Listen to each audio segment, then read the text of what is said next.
الحمد لله رب العالمين والصلاة والسلام على نبينا محمد وعلى آله وصحبه أجمعين أما بعد бүгінгі вағазыбызда Аллах Тағалаға қарата адам балаларының, кішілерінің хақы турында, борышлары турында сөйлешербіз.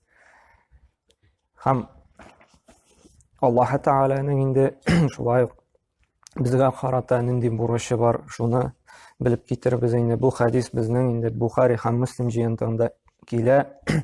Муаз ибн Джабал исемле сахабаны риваят кылына. Инде башта хадисен укып китербез, аннары инде һәрбер сүзгә туктап, инде аннан чыккан файдаларын инде аңлатып китербез. Инде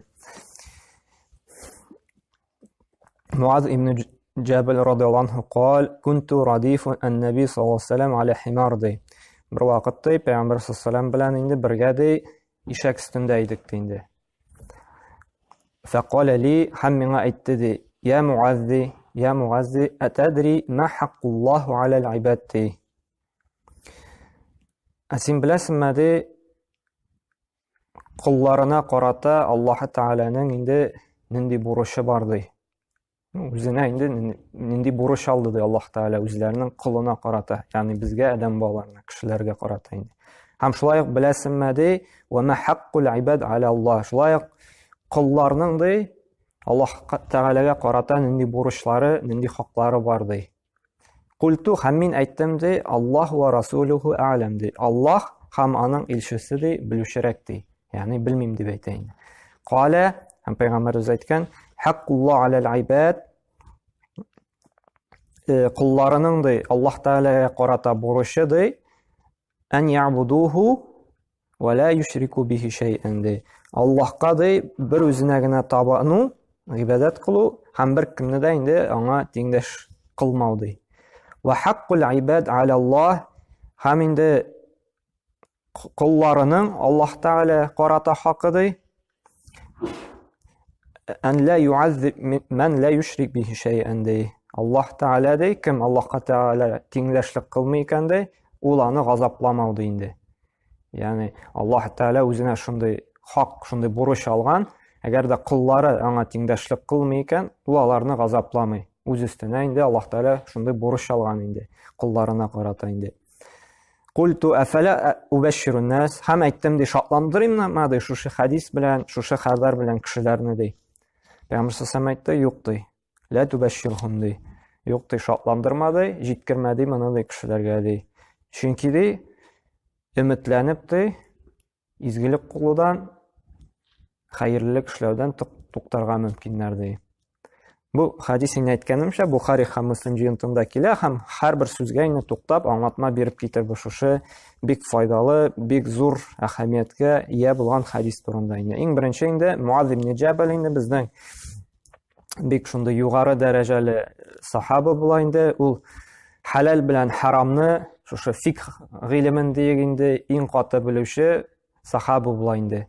Һәм аны Мәккәне ачкач, Пәйгамбәр саллаллаһу инде Мәккә шәһәренә кади буларак, муаллим, укытучы буларак инде җибәрә. Шундан соң инде хиҗри елда инде 9-нчы елда ул аны Йеменга шулай дәгъваткә инде кади хөкемен инде хөкемдар итеп Йемен иленә җибәрә. Һәм инде Муаз ибн Джабал шундый бик каты теге гыйлем иясе булганга инде, шундый дәрәҗәле булганга инде Пәйгамбәр саллаллаһу да инде аны бик ярата торган була, һәм шундый инде бик зур васыятлар әйтә инде. Менә бу хадистә күренгәнчә дә инде. Һәм Муаз ибн Джабал әйтә, бер вакытта шулай дип Пәйгамбәр саллаллаһу белән инде ишәк өстендә барганда да инде. Элек бит инде хәзерге шикелле машиналар, самолетлар булмаганнар. Кешеләр хайван өстендә йөргәннәр. Шулай бит инде диядә, атта, ишәктә инде.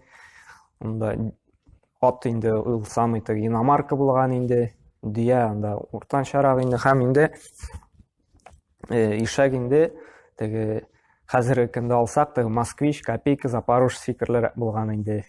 Бу күрсәтә Пәйгамбәр саллаллаһу тыйнаклыгы турында. Пәйгамбәр саллаллаһу бит инде иң хәерле кеше бу дөньяда. Иң хәерле кешеләрнең берсе бу уялмаган, тыйнак булган инде. Шушы ишәккә дә утырып йөргән, шушы гади кешеләр белән инде. Без бит инде Запорожскка копейкага утырсак уялабыз бит инде. Үзебез андый бик зур дәрәҗәле кеше булмасак та. Ләкин дөньяның иң хәерле пәйгамбәре, иң хәерле кешесе дөньяның шушы тыйнаклыгы турында күрсәтә. Ишәккә утырып йөргән гади кешеләр белән инде. Һәм шушы менә ишәктә икесе бергә барганнар, Муаз ибн Җабел белән шунда әйткән. Нәрсә дигән? Аллаһ Тәгаләнең кулларына булган хакын, бурычын беләсеңме ди. Һәм нәрсә дигән? Муаз ибн Җабел Аллаһ һәм аның Расулы белүчерәк ди инде. Галимнәр шушы хадистән нәрсә чыгаралар? Кеше әгәр дә берәр сорауга җавап белми икән, ул өлкәдә гыйлеме юк икән, ул әйтергә тиеш, ла әдри, мин белмим дип инде. Әгәр дә берәр сорау бирделәр, берәр хөкем буенча инде, берәр мәсьәлә буенча, аның ул өлкәдә инде гыйлеме җитеп бетми икән, яки ишетмәгән, белми икән, ул әйтергә тиеш инде, белмим дип инде.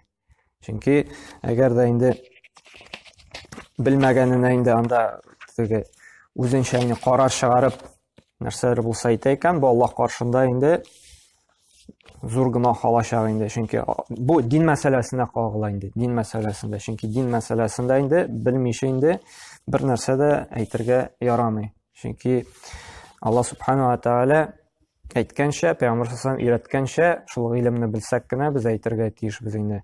Һәм иң хәерлесе инде Аллаһу а'лам дип әйтергә инде. Аллаһ белүче дип инде. Чөнки Пәйгамбәр саллаллаһу алейһи ва сәлләм вакытында сахабалар әйтә торган булганнар инде. Аллаһ һәм аның илчесе белүчерәк инде. Пәйгамбәр саллаллаһу алейһи ва сәлләм үлгәч инде без әйтәбез, бары тик Аллаһ белүче дип инде. Чөнки бу иң яхшысы инде. Хаклыкта да Аллаһ һәрбер хөкемне, һәрбер эшне, һәрбер гыйлемне инде белүчерәк һәм белүче инде. Әгәр дә без белмичә гыйлемсез әйтәбез икән бер мәсьәлә турында, кыямәт көндә Аллаһ Тааля сораячак. Менә бу мәсьәләдә харамны халал дидең, халалны харам дидең. Ни өчен шулай дип әйттең? Мин бит аны халал иткәнем, син харам дип әйттең. Мин аны халал иткәнем, син аны харам дип әйттең. Синең ни хакың булды? Минем динемдә шундый хөкемнәр чыгарырга дип Аллаһ Тааля безне кыямәт көндә сораячак. Шуңа күрә дин өлкәсендә белмичә сөйләргә ярамый. Һәм Имам Маликтан да шундый бер кыйсса килә. Ирак бер җирдән Имам Малик янына бер кеше килә. Имам Малик бит инде беләбез, Мәдинәдә иң зур галим булган. Аның үзенең мазхабы бар. Имам Малик инде бик көчле шундый галим булган, фақих, мухаддис. Бер кеше чит илдән инде килеп 40 сорау бирә, 40 мәсьәләдән сорый. Һәм Имам Малик шундый зур галим, үзенең мазхабы булган, име? Бары тик 4 сорауга гына җавап бирә. 4 сорауга уйлап карагыз. Зур галим кеше инде. Бездән сорасалар, әле без 40-на гына түгел инде, арттырып та өстәргә 80-гә дә тутырыр ягында, үзебездән истәп сораулар тудырып. Имам Малик белмим ди. Һәм кешенең ачуыша, ничек инде ди, миссияда күпме җирләрдән дә килдем ди, ул вакытта бит әле әйткәнемчә машиналар, самолетлар юк. Алар җыяу йөриләр, кемгәдер анда утырып баралар анда. Караваннар белән анда йөриләр инде. Бер хадис өчен 1000 чакрым үтә торган булганнар. Шундый ерак җирдән килгән һәм ачуыша. Мин шундый ерак җирдән килдем һәм Имам Малик миңа 4 сорауга гына җавап бирдеме ди. Менә син кая килдең? Шунда кайтта ди. Имам Малик бары тик 4 сорауга гына җавап бирә алды дип әйтте шул халкыңа ди. Уйлап карагыз, дини галимнәр уялып тормаганнар. Алар белмим, Аллаһу а'лам дип әйткәннәр. Шуңа күрә бу белмим дип әйтү бу үзе гыйлем диләр галимнәр. Гыйлемнең яртысы диләр. Чөнки бу белмим дип әйтү, монда бернинди дә уяла торган нәрсә юк. Кимчелек, кешене кимсетә торган, дәрәҗәсен төшерә торган сыйфат түгел. Бу әле белмим дип әйтсә, бу киресенчә кешенең тақвалыгына күрсәтә. Бу Аллаһ Таалядан курка, белмичә инде сөйләми. Бу киресенчә дәрәҗә Аллаһ каршында. Шуңа күрә диндә инде шушы хадистән шушындый файдалар чыгардылар инде галимнәр. Һәм Аллаһ Субханаһу Тааля инде Куръанда да әйтә, Исра сүрәсенең 36-нчы аятында: "Ва ла тaqfu ma laysa laka bihi ilm" ди. Дәлилең, гыйлемең булмаган нәрсәгә иярмә ди. Ягъни дәлилең, Гыйлемең булмаган нәрсәгә йөрергә ярамый, сөйләргә ярамый. Һәм шулай А'раф сүрәсенең 33-нче аятында Аллаһ Субханаһу ва Тааля әйтә: "Ва ан тaqulu аля Аллаһи ма ла та'ламун" ди. Аллаһ Субханаһу ва Тааля ди, Аллаһ хакында ди, белмәгәнне сөйләүне ди харам кылды ди. Аллаһ Тааля турында, аның дине турында инде гыйлемсез сөйләүне харам кылды ди. Шушы аятта инде күрсәтелә. Һәм шушы аят һәм бүтән аятларда бар, күзләребез, авызларыбыз, колакларыбыз, һәрбер агъзалар җавап бирәчәкләр ди. Нәрсә эшләде, нәрсә әйтте, нәрсә сөйләде, нәрсә тыңлады ди. Шуңа күрә белмичә сөйләргә ярамый инде. Һәм инде бу турыда инде тагын аятлар, хадислар бар инде. Һәм тагын бер аят бар. Лiyudilli an-nas bighayri ilm ди. Кайбер кешеләр ди инде, кешеләрне адаштыру өчен ди, гыйлемсез ди, төрле хөкемнәр, төрле инде уйдырмалар уйланып чыгарып инде Аллаһ динендә сөйлиләр ди, кешене адаштыру өчен инде ди. Бу Коръәндә Аллаһ Субханаһу ва Тааля шушы аятын әйтә. Кешеләрне адаштырыр өчен гыйлемсез сөйлиләр ди инде. Һәм безгә инде менә моннан сакланырга кирәк, бары тик белгәнебезне генә сөйләргә, ирештерергә кирәк инде. Белмәсәбез, белмим дип әйтергә кирәк инде. Һәм Пәйгамбер саллаллаһу әйткән: "Хаккуллаху алал ибад." Кулларына карата ди, Аллаһның инде бурычы, хакы ди, нәрсә ди? Ан я'будуху ва ла кулларның ди, Аллаһка карата бурычы, ягъни безнең адәм балаларының, кешеләрнең инде Аллаһ Тәгаләгә карата хакыбыз, бурычыбыз. Ул нәрсә ди? Ан я'будуху ва ла юшрику бихи шай'a ди. Аллаһның бер үзенә генә гыйбадат кылу һәм аңа тиңдәшлек кылмау менә безнең бурыч булып тора. Обязанность диябез инде русча әйткәндә инде. Безнең бит һәрберебезнең кемгәдер карата бурычларыбыз, хакларыбыз бар. Һәм инде алар турында да хәзер сөйләп китербез Аллаһ Тәгалә аятлары буенча инде. Менә бу иң беренче инде безнең өстебездә инде бурыч булып тора Аллаһ Тәгаләгә бер үзенә генә итагать итү, гыйбадат кылу. Һәм бер кемне дә инде тиңдәшлек кылмау. Һәм безнең максатыбыз да Зарiyat сүрәсендә Аллаһ Тәгалә әйтә: "Ва ма халактул җинна вал инса илля лиябудун" ди. Мин кешеләрне һәм җиннәрне бары тик миңа гына гыйбадат кылыр өчен яраттым ди. Ягъни менә безнең төп бурычыбыз инде, төп хакыбыз Аллаһ Тәгаләгә карата инде ул аның инде аңа гына инде гыйбадат кылу була инде. Һәм Аллаһ Субханаһу ва Тааля шушы хакларны, бурычларны санаганда Ниса сүрәсендә әйтә, 36-нчы аятында шушы хукукларны, бурычларны санап киткәндә: "Вa'будуллаһ ва ла тушрику бихи шай'a" ди. Аллаһка гына гыйбадат кылыгыз һәм аңа инде тиңдәшлек кылмагыз ди. Бу беренче хак булып тора безнең бурычыбыз. Икенче хак нәрсә? "Ва бил валидайни ихсана" ди. Һәм әти-әниләрегезгә инде изгелек кылыгыз ди. Аллаһ хакыннан соң икенче бурычыбыз, икенче хакыбыз әти-әниләр хакы. Әти-әниләр бурычы безнең үстә булып тора инде. Өченче хак нәрсә? Бурычыбыз кемнәргә карата без яхшылык кылырга тиешбез, бурычлыбыз. "Ва бизил курба", ягъни туганнарыбызга. Өченче хак инде, өченче баскыч диек инде. Өченче урында тора безнең туганнар. Туганнарыбызга карата үзебезнең бурычларыбыз бар, аларга карата изгелек кылырга тиешбез, аларны кайгыртырга тиешбез. Дүртенчесе нәрсә? Ятимнәр вал ятама ди. Әгәр дә безнең тирәдә ятимнәр бар икән, ятимнәр яшиләр икән, ятим ул кем? Бәлигатькә җиткәнче бер баланың әтисе үлә икән, ул ятим санала. Мәсәлән, бәлиг яшькә җиткәнче бер бала яши икән, кызма, малайма аның әтисе үлеп китә икән, инде ул ятим санала. Без аңа инде бурыч булып тора ярдәм итәргә инде, изгелек кылырга инде, мохтаҗлыгында ярдәм күрсәтергә. Вал масакин.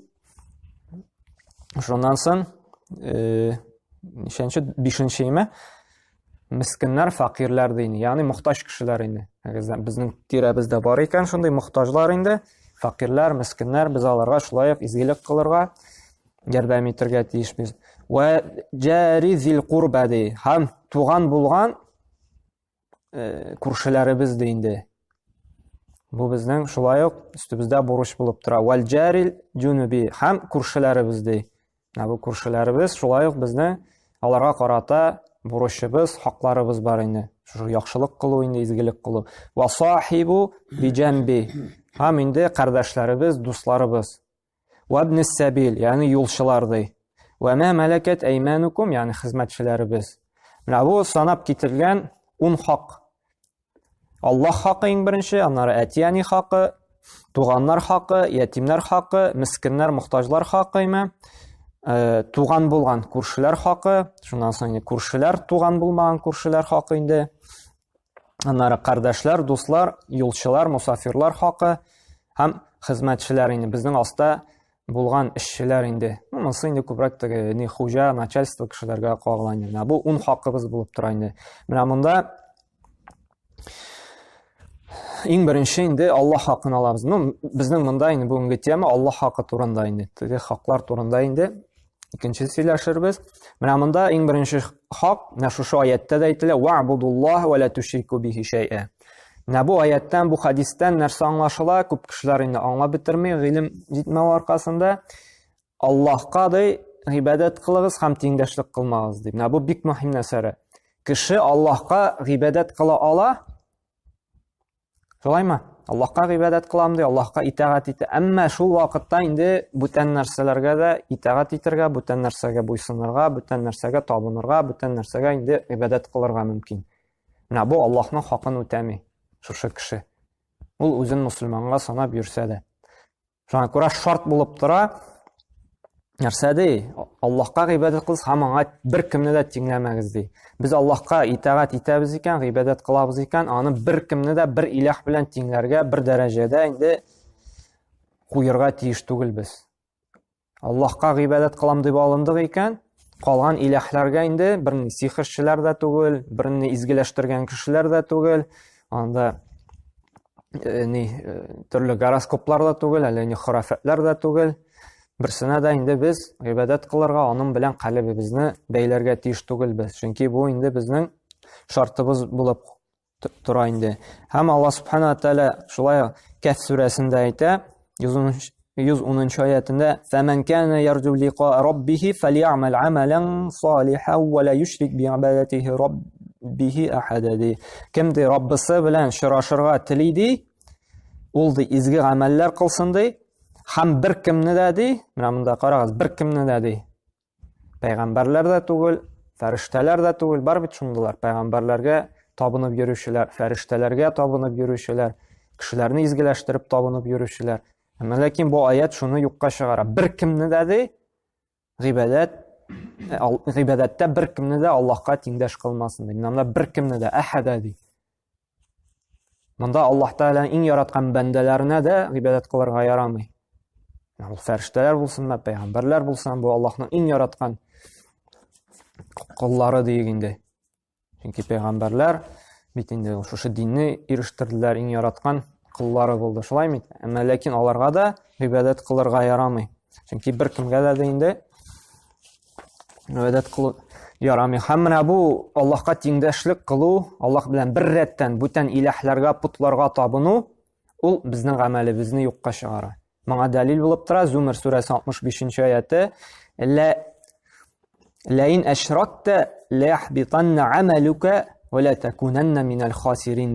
Әгәр дә Аллаһка да тиңдәшлек кылсаң ди, берәр илаһны, берәр путны тиңләсәң ди Аллаһ белән, мәсәлән, Аллаһ Тәгаләгә дә намаз укыйсың син 5 вакытна, шул ук берәр кешене изгеләштереп яки берәр мәетне анда берәр каберлекне изгеләштереп, шушы каберлеккә барып, аңа да гыйбадат кыласың икән, аңа мөрәҗәгать итеп дуа сорыйсың икән, аның ризалыгы өчен, шушы мәетне ризалыгы өчен алыйм әле дип курбан чаласың икән, Аллаһ Тәгалә нәрсә ди? "Лияхбитанна амалука", бит гамәлеңне юкка чыгарам ди.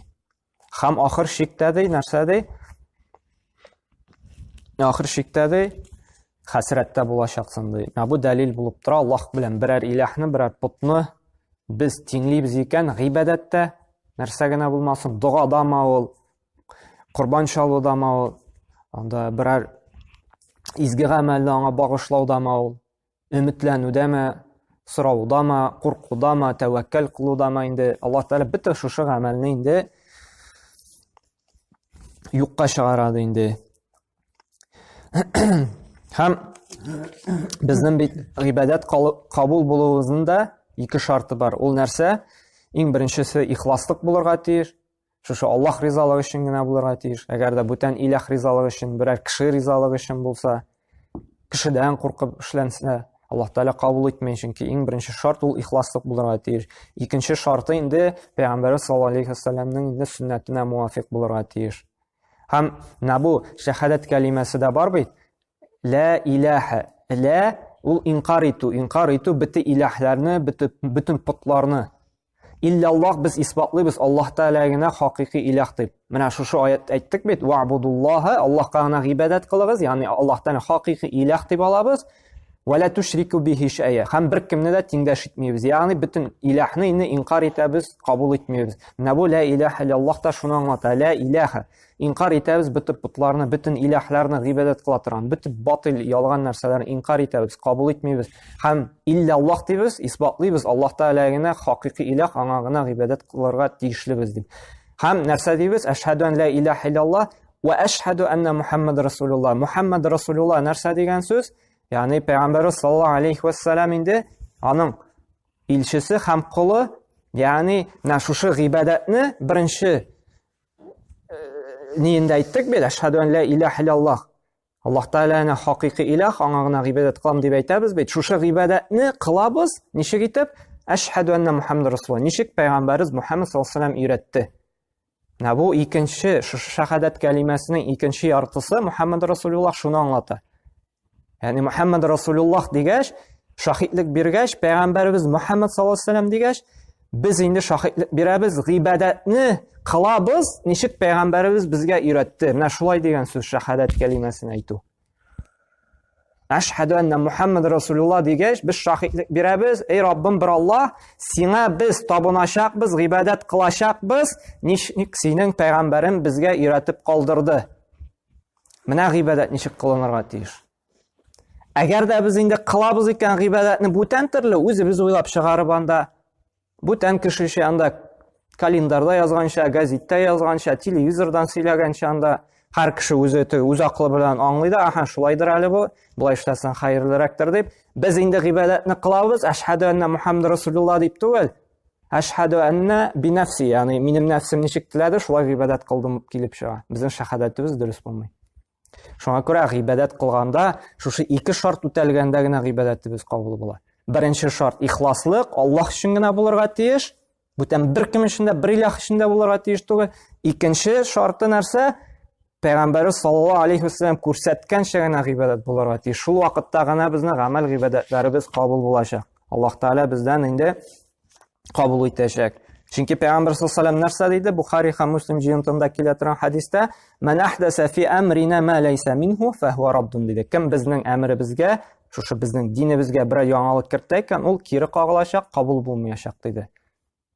Бу инде дәлил булып тора шушы икенче шартка инде. Һәм нинди генә изге ният белән инде без эшләмәсәк тә бар бит, кайбер кеше теге диндә әзрәк артыклык кыла башлый да, әйтәсен Пәйгамбер саллаллаһу алейхи ва сәллям бит инде моны эшләмәгән, нишләп эшлисең? Мин бит инде теге ниятем изгелектә бит инде, мин бит инде яхшы гамәл генә эшлим бит инде, дуа кылам, шундый анда бүтән төрле гыйбадәт кылам инде.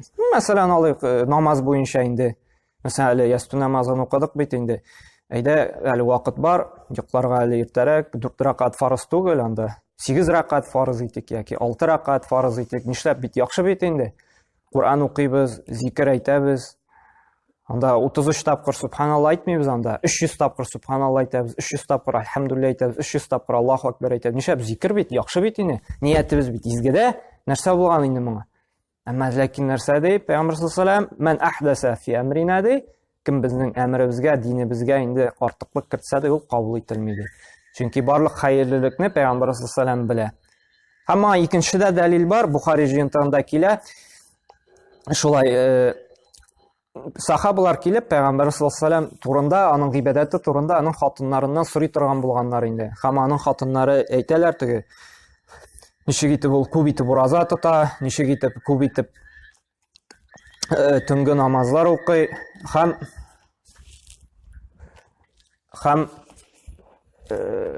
бик сахабалар инде гаҗәпләнә дә инде әйтә башлыйлар. Миндә дә төннәрен йокламаячакмын, төне буе намаз укып чыгачакмын инде. Икенчесе әйтә, миндә дә теге көне буе ураза тотачакмын инде, бер көндә ураза тотмыйча калдырмын инде. Өченчесе әйтә, миндә дә өйләнмәячакмын ди, көне-төне буе гыйбадәткә багышлыйм инде. Һәм инде шушы сахабаларның, шу кардәшләрнең инде сүзе Пәйгамбәр саллаллаһу ирешкәч, аның бик каты ачуы чыга. Һәм әйтә, нәрсә ди?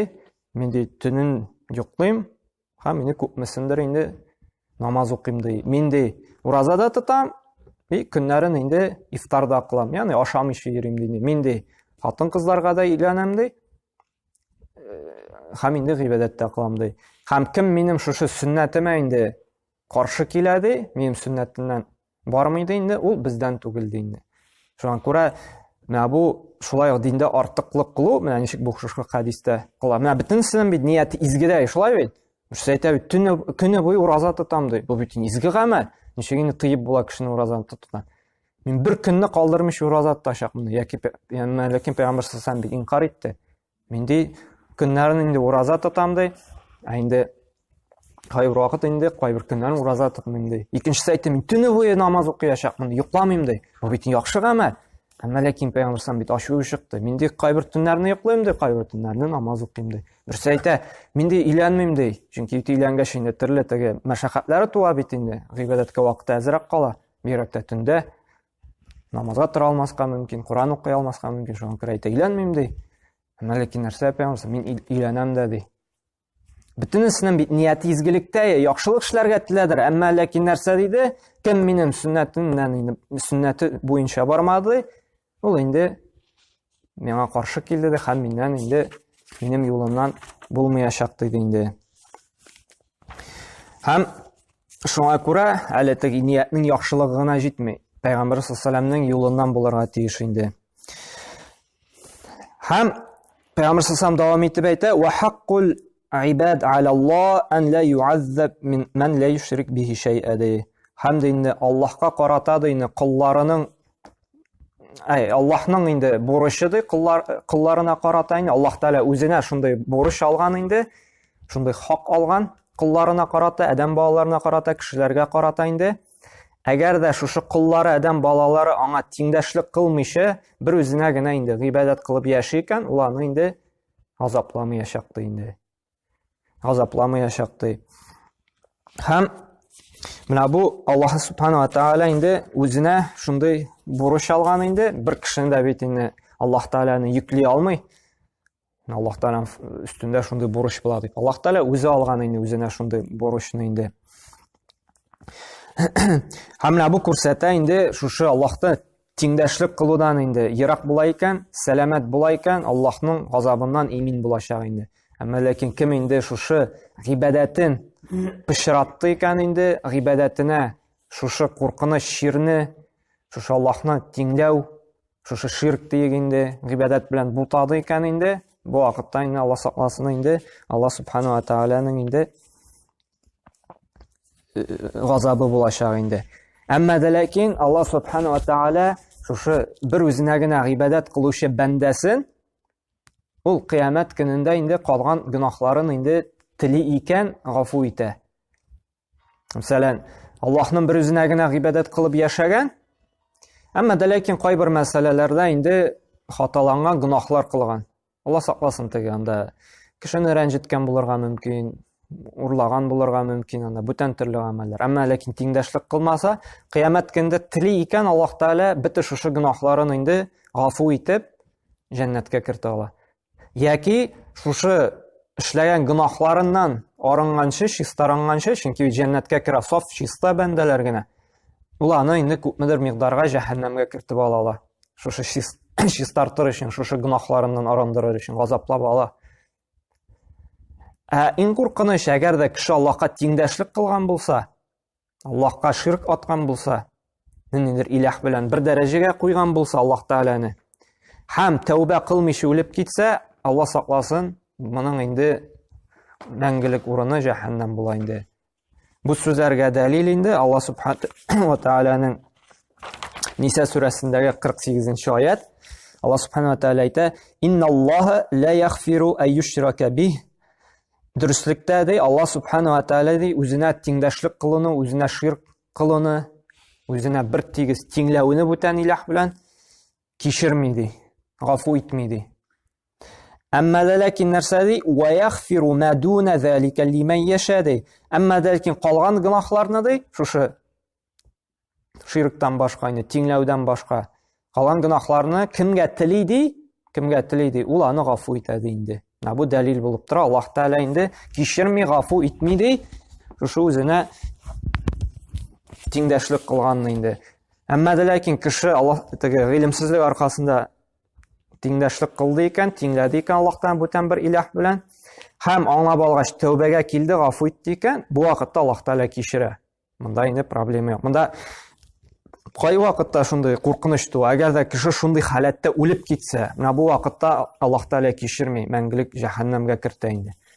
Әмма ләкин белмичә кылып, аннары тәүбәләр килеп, инде Аллаһның бер үзенә генә гыйбадәт кылып яшәде икән, Аллаһ Тәала инде һич шиксез мондай кешене җәннәткә кертәчәк. Гынаһлары булса инде тели икән, кыямәт көндә гафу итеп җәннәткә кертә, яки инде шушы гынаһларыннан арындырыр өчен җәһәннәмгә кирип газаплап ала да, күпмедер вакыт инде аннары кире җәннәткә кертә. Кем инде шушы ширк кылып, тиңдәшлек кылып үлсә инде, ул инде мәңгелек җәһәннәмдә булачак инде. Шуңа күрә менә бу безнең Аллаһның бер үзенә гыйбадәт кылу безне коткарып кала, нәрсә инде шушы Аллаһның газабыннан, мәңгелек җәһәннәмдән инде. Һәм шушы Аллаһка тиңдәшлек кылу ул иң зур zulmларның берсе инде. Без бит әйттек, бурыч хак дидек. Менә шушы бурычны, хакны буза торган иң зур zulmлык инде ул шушы Аллаһ Тәаләгә инде тиңдәшлек кылу. Чөнки Луқман сүрәсендә дә әйтә, инна ширка ла зулмун азим ди. Дөрестлектә ди шушы тиңдәшлек кылу иң зур zulmлыкларның берсе ди инде. Һәм шуннан соң инде Муаз ибн Җабал әйтә: "Я Расулуллаһ ди, Аллаһның илчесе ди, аля убаширун нас ди, ягъни шушы хәбәр белән кешеләрне шатландырыйммы ди?" Пәйгамбер саллаллаһу нәрсә ди? Ла тубаширухум фаттакилу ди. Шатландырма ди, чөнки шуңа гына өметләнеп ди, гыйбадәт кылудан, изгелек кылудан туктарга мөмкиннәр ди. Ягъни нәрсә дигән сүз инде? Пәйгамбер саллаллаһу инде шушы хәдисне ишетсә инде кешеләр өметкә генә таянып, теге гынаһларга җиңел карарга мөмкиннәр инде. Аллаһ Тәала тиңдәшлек кылмасын, Аллаһ Тәала газапламаячак дип инде гынаһка чумырга мөмкиннәр. Мин бер Аллаһка гына гыйбадәт кылам, әмма ләкин анда инде Алла сакласын теге урларга да мөмкин, зина да кылырга мөмкин, анда хәмер дә эчәргә мөмкин, кешене дә рәнҗетергә мөмкин, һәм башка төрле гынаһлар кылам. Чөнки Аллаһ Тәала бит вәгъдә бирде, газапламыйм дип, әмма ләкин тиңдәшлек кылмыйм дип. Пәйгамбер шуннан курка, кешеләр шушы хәдискә инде өметләнеп, инде шушы изгелек кылудан качып, гынаһка чумырлар дип инде әйтә инде Муаз ибн Җабалгә инде. Һәм инде әмма ләкин Муаз ибн Җабал үлер алдыннан инде Аллаһ Тәаләдән куркып, гыйлемне яшереп калмас өчен инде үлер алдыннан шушы хәдисне инде хәбәр итеп калдыра инде. Һәм бу хәдистән шулай галимнәр нинди файда чыгардылар? Пәйгамбер саллаллаһу әйтте бит, әйтмә кешеләргә дип. Кайбер вакытта кайбер гыйлемне, кайбер мәсьәләне инде яшереп калдыру рөхсәт ителгән. Мәсәлән, фитнә чыкмасын өчен, төрле тавыш чыкмасын өчен, ыгызыгы чыкмасын өчен кешенең теге дәрәҗәсе дигәнне гыйльми халаты кабул итә алмый икән, кайбер мәсьәләне хак булса да инде күпмедер микъдарда шушы гыйлемне инде яшереп сөйләмичә торырга кирәк инде. Менә монда да күпмедер вакыт бит инде Муаз ибн Җабал яшереп торган, сөйләмәгән, әмма ләкин вакыты җиткәч инде ул аны сөйләгән, җиткергән инде. Күрә галимнәр шундый файда чыгаралар. Әгәр дә синең шушы әйткән хаклыгын да кеше арасында инде тавыш чыгара икән инде, күпмедер микъдарда инде шушы кешеләр шушы дәрәҗәгә ирешкәнчә, аңлаганча хәтлек шушы гыйлемне инде әйтмичә яшереп торырга кирәк инде. Монда карала, теге һәрбер кешегә инде теге русча әйтсәк, свой подход инде. Ничек була инде? Индивидуальный инде. Шуңа күрә кайбер кешегә бит инде, монда да өмет бит инде, кайбер кешегә йомшак итеп, шушы өметен уятырга кирәк. Ул шуның белән эшләп китә, теге шөкер итеп, өметләнеп инде. Кайбер кешене киресенчә куркытырга кирәк, куркытсаң гына ул эшләп китә. Ләкин шушы өмет анда йомшаклык белән инсан кабул итмәй. Ләкин куркытып җибәрсен, Аллаһ Тәгаләнең газабы белән анда, Аллаһ Тәгаләнең шушы бәла казалары белән ул киресенчә эшләп китәргә, изгелекләр кылырга, Аллаһка гыйбадәткә ашкынырга мөмкин. Шуңа күрә монда һәрбер кешегә үзенең теге давасы инде. Кемгәдер укол кирәк, кемгәдер инде бер кичкенә генә дару да җитә инде. Менә бу хадистән инде галимнәр шундый файда чыгаралар инде.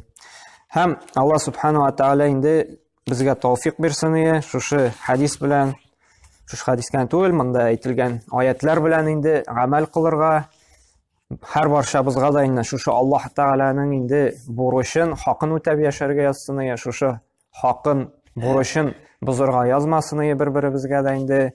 Һәм Аллаһ Субхану ва Тәгалә инде шушы үзенә генә гыйбадәт кылучылардан кылсын, аңа тиңдәшлек кылудан ерак кылсын, һәм инде Аллаһның газабыннан ерак булып, аның җәннәтләренә керергә насыйп әйләсен. Субханакаллаһу бихамдика ва ашһаду ан ла илаха илля анта ва астагфирука ва атубу илейк.